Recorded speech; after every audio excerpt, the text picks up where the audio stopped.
Міне осы тұрған түп нұсқаман сіздерге қазір мынандай желетканы қалай пішуін көрсетемін.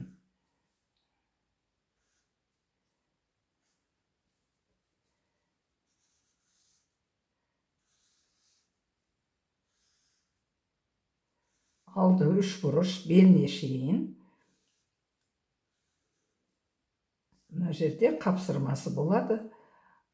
Принцесса выточка дейді, осындай әдемі выточка. Міне осыны қазір осы лекалы арқылы сіздерге көрсетемін.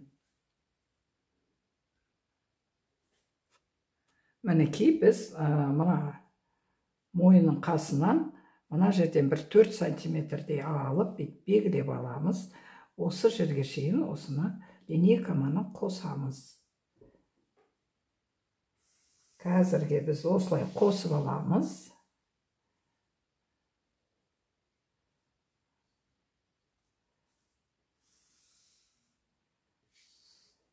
Мінекей, бірақ бұлай түзу болғаннан гөрі сәл жұмырлау болған жақсы. Осы екеуінің ортасынан аламыз да 2 сантиметрдей алып, біз бұны сәл домалақтап қосамыз.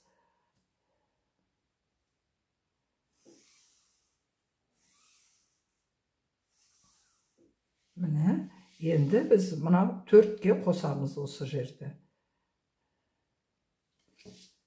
Бұлай қарай қоссақ та болады.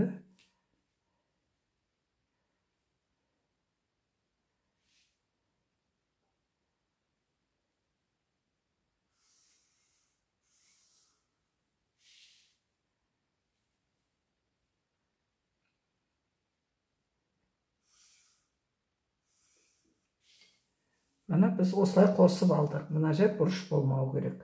Бұл жерде әдемілеп дөңгелетіп салсаңыз болады. Мінекей осылай, мынандай ашықтығы осылай болып тұрады. Бұның ашықтығы мына жерден енді бізде қапсырма болады. Қапсырма жабысылады берге. Міне тура осы, мыналардың бәрін кесіп, мен көрсеткендей істейсіздер. Бұның бәрі алдыңғы видеода мен қалай осы выточканы ашып жабуын көрсеткенмін. Қазір біз мынаны алдын кесеміз.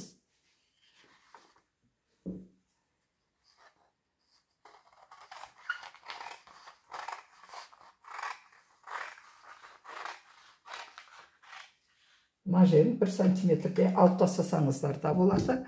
Міне біздің кәжекейіміздің сызбасы шықты. Міне сіздерге енді және бір кәжекей көрсетемін. Мінекей және бір кәжекей, оның несі осылай болады. Ол да осы неменен, осы бір лекалман сызамыз. Көрсеңіз, тек бұл бұлай домалақ болып келеді міне. Мына жерден қапсырма тағуға болады.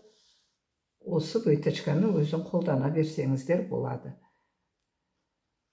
Кейбіреулер бұл жерге замок салады. Міне осыны, осы түп нұсқаманы сіздерге көрсетемін. Бұл кәжекейді істеу үшін мына жерден біз 1 сантиметр алып, біз осыны мынау оғы көкірек тұсына шейін осылай қосып алсақ болады міне. Міне осылай мына жерді қырқып алып тастаймыз. Сонда бізде мына кәжекей шығады. Осы түрі.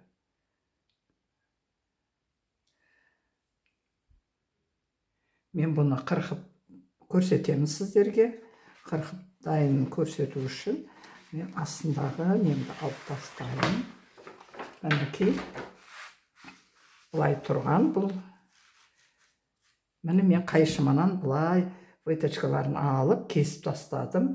И мына жерінде жаңағы айтқандай кесіп тастаймыз.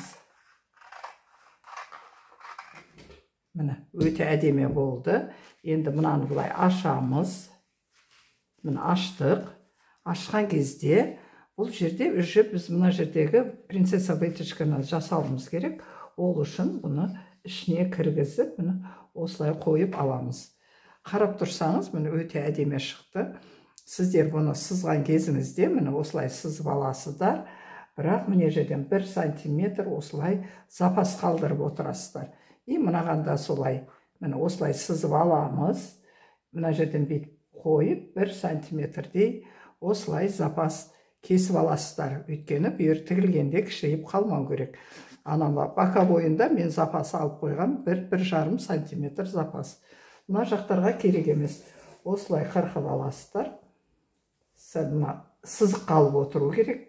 Кейін лекал дайындап мелман сызған кезде де сол мел қалып отыру керек. Сол кезде 0,7 сантиметр, 7 миллиметр қалып отырады сіздерге тігіске.